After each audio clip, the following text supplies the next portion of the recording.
Всем привет! Сегодня у нас рыбалка в порту на Луфаря. Садил я сардину, потому что живца очень трудно поймать, потому что сильный ветер. Удочка Дайва Ninja 45-15 грамм. С катушкой тоже Ninja 4000.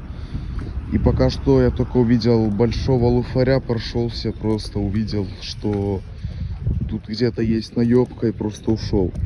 Но ветер реально сильный, это даже довольно трудно ловить под таким ветром. Сейчас он немного подуспокоился. И вот такая рыбалка. Будет рыба, то я сразу на связи.